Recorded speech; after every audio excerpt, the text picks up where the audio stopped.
Hi, my name is Eric Jader. I'm a volunteer hunter ed and bow hunter ed instructor for the state of California. I'm also the host of the Beyond Hunter Ed podcast. So if you have any questions about anything we go over today or anything hunting related, go ahead and email me at questions@beyondhuntered.com. All right, let's dive into this thing. Today we're going to talk about broadhead sharpening.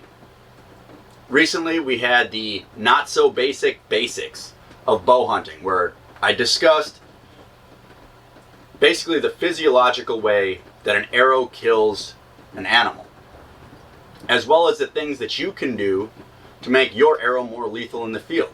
It was a great webinar. It was put on by the California Department of Fish and Wildlife. I encourage you all to go check it out. It's up here on YouTube, and the link will be in the description below. One of the big things I got for feedback there was, all right, we get it. Razor sharp broadheads. But I kept saying, the broadheads you buy from the store, they're not quite sharp enough yet. You need sharper. So everybody said, all right, well, how do you do this? And so that's why we're here today. I'm going to tell you exactly what my process now is to get a razor sharp broadhead. So I used to use the KME self-aligning broadhead jig. I think you can still get it at Three Rivers, and it's a great little tool. It works really well on straight edge broadheads like this one right here. This is a Steel Force Traditional, and that's what we're going to be sharpening up today. It works really well there. Some sandpaper, roll it back and forth. You're going to get yourself a nice, get a leather strop. You're going to get a nice sharp broadhead that way. And there's a couple videos out there on how to use that. But recently, about a year ago, I found this. It's the Work Sharp. Now, I'm not sponsored by anybody, so I just want to throw that out there. But this tool, it works great. It works well on single bevel broadheads, works excellent on double bevel broadheads. You can do your kitchen knives, your pocket knives, anything with an edge. This will sharpen it, and it does a great job with it. So with that, let's go ahead and dive into what I actually do and how I make things sharp. So first, what's in the kit? I'll open it up. Now this is my kit. I've been playing with this. So the little rag to wipe off the metal shavings, that doesn't come in it, but I like having it. Sharpie. I always want a Sharpie in your sharpening kit. Then you have your sharpening rods. Now this kit, again, it'll be linked in the description below, comes with all 3 rods. They sell another kit with just 1 rod. I like the all 3 because I really do think it gives you a great finished product. And so you've got, pull them all off here, and we'll go through them. Don't need that. So your primary, your rough edge rod has a 220, 320, and 400 grit stone. Then you have your smoothing, pretty much your finishing rod. So if you can see that, there you go. You got the 600, the 800, and then you've got the ceramic. Like I said, this one's been used a few times. And then finally, your last rod is a stropping rod. Suede leather with stropping compound on it. And we're going to use all of these to sharpen this broadhead today. Next, you get into your kit. You've got your base. You got your tower. The really nice part about this tower is you can see you have your angle markings along the side here. And what that lets us do is I can set the pitch of the angle wherever I want, from 30 all the way down to about 12.5 degrees. So it works out really well. Now the broadhead we're sharpening was factory sharpened at 35 degrees. So that's a little bit less than what we have here, or a little bit steeper, or less steep than what we have here. So we're actually going to have to cut quite a bit of metal off of this. So this is going to be like a worst case scenario. Essentially you shot it into a rock type situation and I've got to reset the edge. So this is really going to take some time to cut some metal off of it. Like I said, this is a worst case scenario. Most of the time it's going to be, you're going to start at your 400 and then you're going to work into your finishing just to touch them up after you hit a deer or something like that. But in this case, we're going to take it from factory, or we hit a rock, reset the edge, and we're going to sharpen it right up. So my first step is to go ahead and use my Sharpie, and you'll see here I've already done this step. It's marked all the way black, all the way down that blade as compared to the other side. And the reason why I do that is I want to make sure that I get every bit of this edge. Then I'm going to place it into the jaws.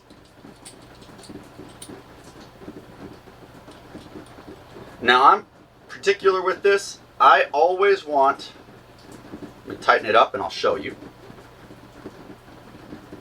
Now, I always want to line up right there. Do you see where there's that little bump in the ferrule and this line? I always line it up and get it nice and tight up there.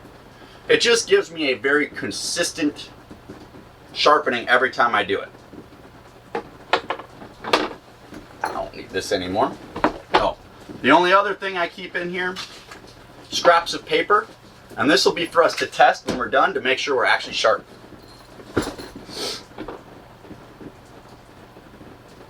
Alright, so starting off, I'm going to start with my 220 grit. Now I'm going to use moderate pressure on this rod, moving into light pressure on my finishing rod. And when I get to the ceramic, I'm really going to be letting gravity do all the work. It's going to be barely putting any pressure at all. And the same thing with the strop, just enough to just clean that edge. And so this is a magnet, it works wonderful. I roll it all the way up. I'm going to go with a 30-degree angle because this was factory set to 35. Just clicks in, you hear it nice and solid. Perfect. Now I'm going to put this in another, again, it's magnets, clicks right on in. Now I'm all set. Now, with this rod and with with these two rods, the actual sharpening rods, it's just a sawing motion, back and forth, back and forth, back and forth. It'll be different with the stropping rod. You never want to go up the blade with the strop, only down. So that's the big difference. So let's get into it, and I'm going to start sharpening this up. Remember, let the tool do the work, just moderate pressure. You don't have to push on it.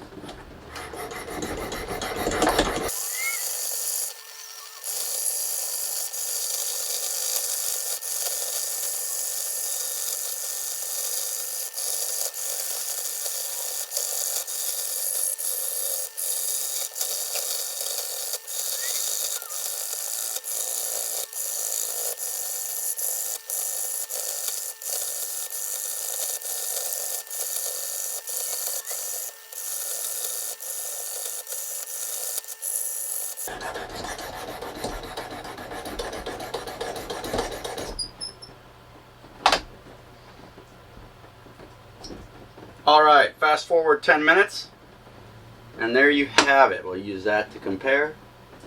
All of the Sharpie is gone. So I have recut the entire length of the blade. Now, like I said, that's worst case scenario. Generally speaking, you don't have to do that. So that's 10 minutes you don't really need to do. In fact, normally if I'm just sharpening them back up, I'm starting at 400, but we're going to jump right to the 300. I just rolled it in, clicked back in. Now I'm going to spend about a minute, minute and a half, doing the exact same thing all the way up and down the entire length of the blade.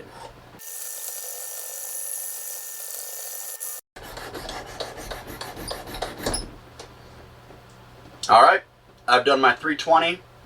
I'm going to go ahead and flip it again. Bring up my 400 stone. Same thing.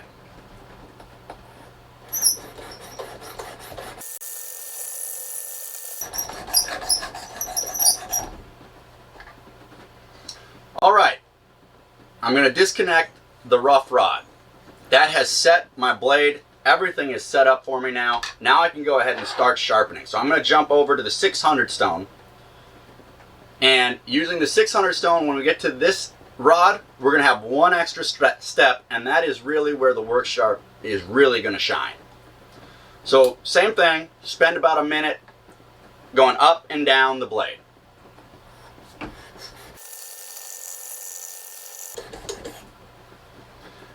Now once I've done that, this is where the next step comes in. I'm going to press the button on the back here, and I can flip the broadhead over. Now this is great for if you're doing kitchen knives, double bevels, something where you need to do equal amounts on either side. But it really helps with the single bevel too, because I still do need to just push the burr off the back side.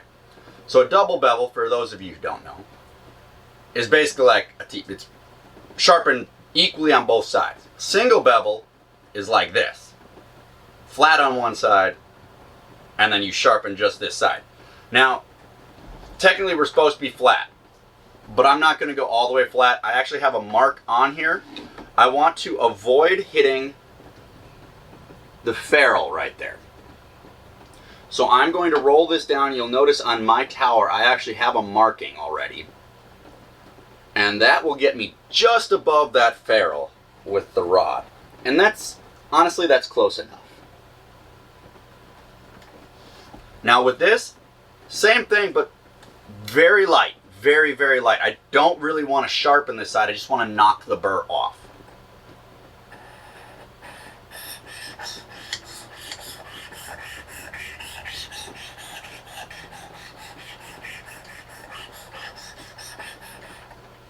And I just go up, down, very light, basically letting gravity do all the work.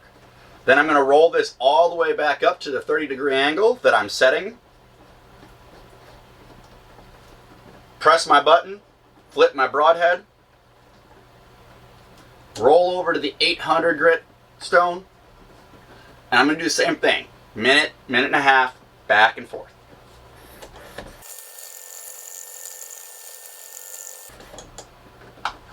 Alright, time to flip. Press the button, flip it over, reset my pitch. And again, very, very light.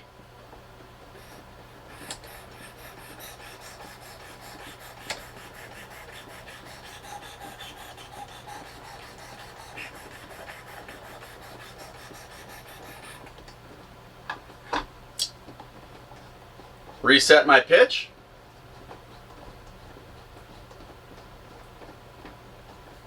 Flip it back over, and now we're moving on to the ceramic stone.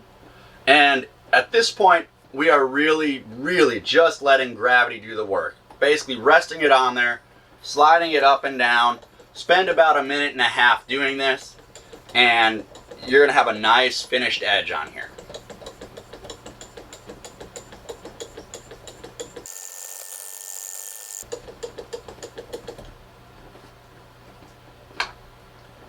Go ahead and flip it over. Reset your pitch. And again, gravity does all the work.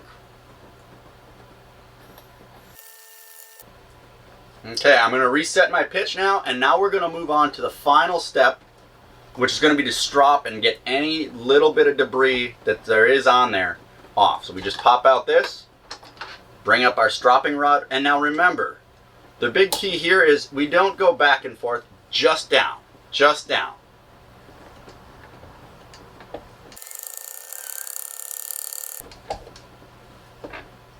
All right, go ahead, flip it over, reset.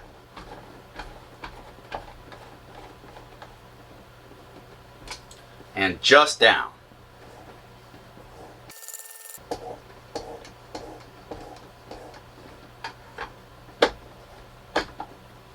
Flip it back over, reset, and this is our last time through. We're just going to go up and down once with the strop, remove any little bit off of there, and we're going to be done with this one.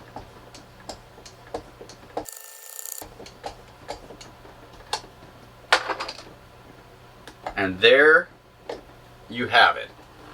We got that nice mirrored finish on that edge. And that's all there is to it. So let's go ahead and let's see how sharp we got it. Did we get it sharp enough? I'm going to say that'll work. So it took us about 20 minutes to take a broadhead from the wrong angle, cut the whole thing using the 220 and 320 stone, and then sharpen it up. Now, if you're not resetting the angle or you're not trying to get a nick out of it, you can probably cut that into, well, really you're only starting at the 400 grit stone, working your way up, probably 10 minutes per blade. And it gets you nice and sharp, sharp enough to just cut straight through a piece of paper. So that was the worst case scenario. Again, thing I like about this, use it on anything. Double bevel, single bevel, kitchen knives. It even has a spot right here where you can do serrated knives. For those of you who still have serrated steak knives and stuff you want to clean up. I don't like serrated broadheads. Serrations tear, they don't cut. Again, go take a look at the not so basic basics of bow hunting, and I go into a little more detail on why I stay away from serrated and I go with just razor sharp. So I hope you guys got something out of that. Again, if you have any questions, please email me at questions@beyondhuntered.com. And I hope this helps you get your broadheads razor sharp for this season. Hey guys, one real quick thing I forgot to mention during the video. Remember I was saying this works on everything, and it worked wonderfully on this single bevel broadhead and a straight edge. The one thing I really like about the Work Sharpen, where it really stands out against the KME self-aligning broadhead sharpener to me, is I can also with this do the curved broadheads, your Alaskans, your Maasais. So it'll make those nice and sharp as well. So again, if you have any questions about this, go ahead. You know where to find me. Email me at questions@beyondhuntered.com. And I really do hope this helps you get your broadheads razor sharp this fall.